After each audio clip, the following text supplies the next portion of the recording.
Minecraft Live is just around the corner, and like in past years, we the players have been given the chance to vote on a feature we want to see in the game.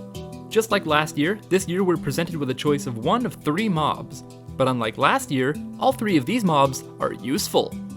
For this year, we've been given an assortment of 3 adorably pint-sized little creatures to choose from: the Glare, the Allay, and the Copper Golem.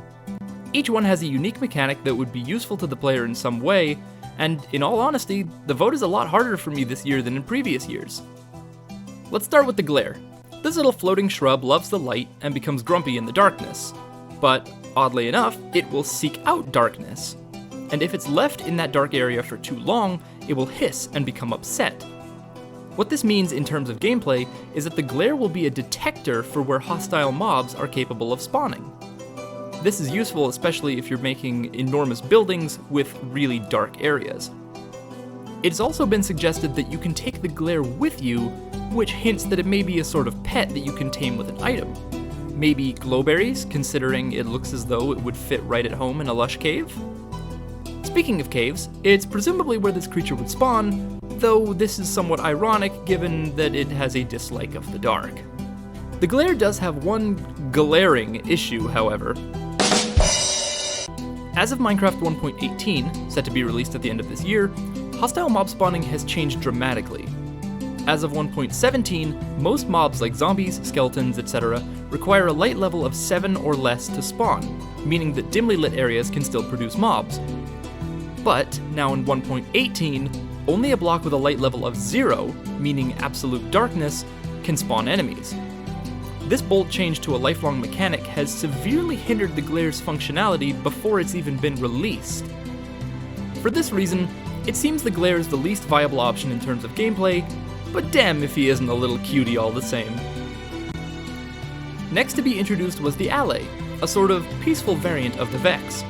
According to Tiny Yens, the Allay is a mob that is capable of picking up items based on what the player gives it.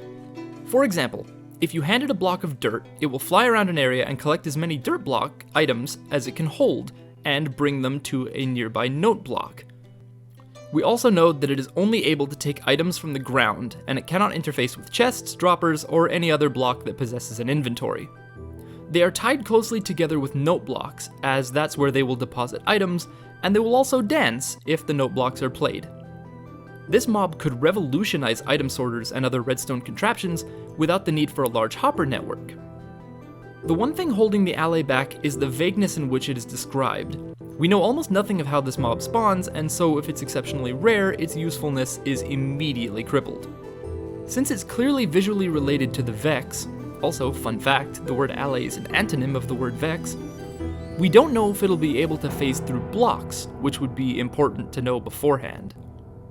Overall, the Allay is a promising mob, but one that needs to be fully fleshed out carefully so as not to step on its own toes, or, wisps? Finally, the third mob revealed was the Copper Golem, which could finish the holy trinity of player-made golems, wither not included. The Copper Golem would be made of, you guessed it, copper components, and would oxidize over time. Coming alongside the golems would be copper buttons, which the little golems would push at random, essentially making them a new type of randomizer. In addition, these golems come with a built-in lifespan, functioning for a while before oxidizing fully and shutting down, becoming completely inanimate statues. However, this is not the end of our little orange friends, as an axe can scrape away the oxidization, or a lightning strike can resurrect them fully. The Copper Golem is a wonderful way to round out this trio, but like the other two, it does have drawbacks.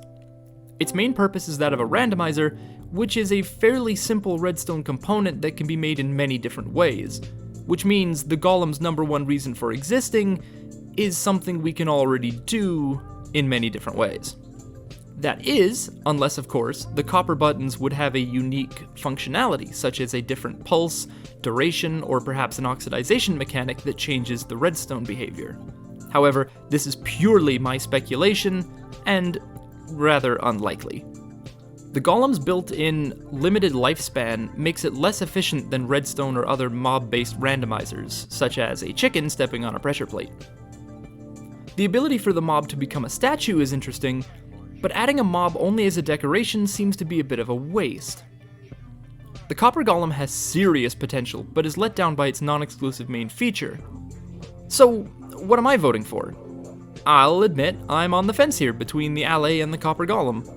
On one hand, I love the possibilities that the Alley could open up for machines and item sorters, but I'm worried about the specifics of its functions and how it could be corrupted along the way, a la the Phantoms.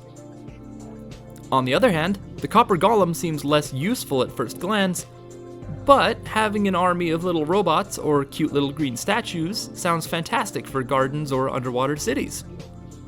I'm torn, but honestly, if either one of these, or even the Glare, wins, I'll be happy, since each of these mobs brings something new to the table, instead of being a glorified reskin of an existing mob. Minecraft Live is this Saturday, October 16th, and I hope to see you there. Hope y'all get your votes in, and I hope you enjoy. Thanks for watching.